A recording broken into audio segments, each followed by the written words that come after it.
So ಈ ಇದರಿಂದ ಸ್ಟ್ರೈನರಿಂದ ನೀರೆಲ್ಲ ಹೋಗಿರೋ ಸೊಪ್ಪನ್ನು ನಾವು ತೆಗೆದು ಒಗ್ಗರಣೆ ಹಾಕೊಳ್ಳೋಣ.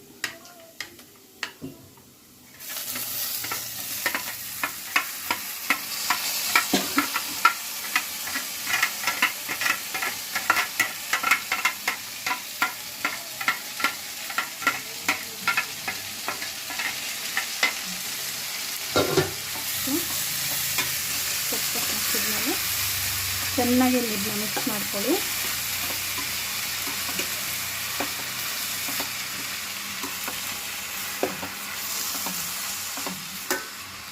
ನಾನು ಆ್ಯಕ್ಚುಲಿ ಸೊಪ್ಪು ಬೇಯುವಾಗ ಉಪ್ಪು ಹಾಕಿಲ್ಲ, ಯಾಕಂದರೆ ಸಾಲ್ಟ್ ಸ್ವಲ್ಪ ಜಾಸ್ತಿ ಆಗಿಬಿಡುತ್ತೆ. ನಮ್ಮ ಮನೇಲಿ ಸಾಲ್ಟ್ ತುಂಬಾ ಕಡಿಮೆ ಉಪಯೋಗಿಸ್ತೀವಿ, ಅದಕ್ಕೋಸ್ಕರ.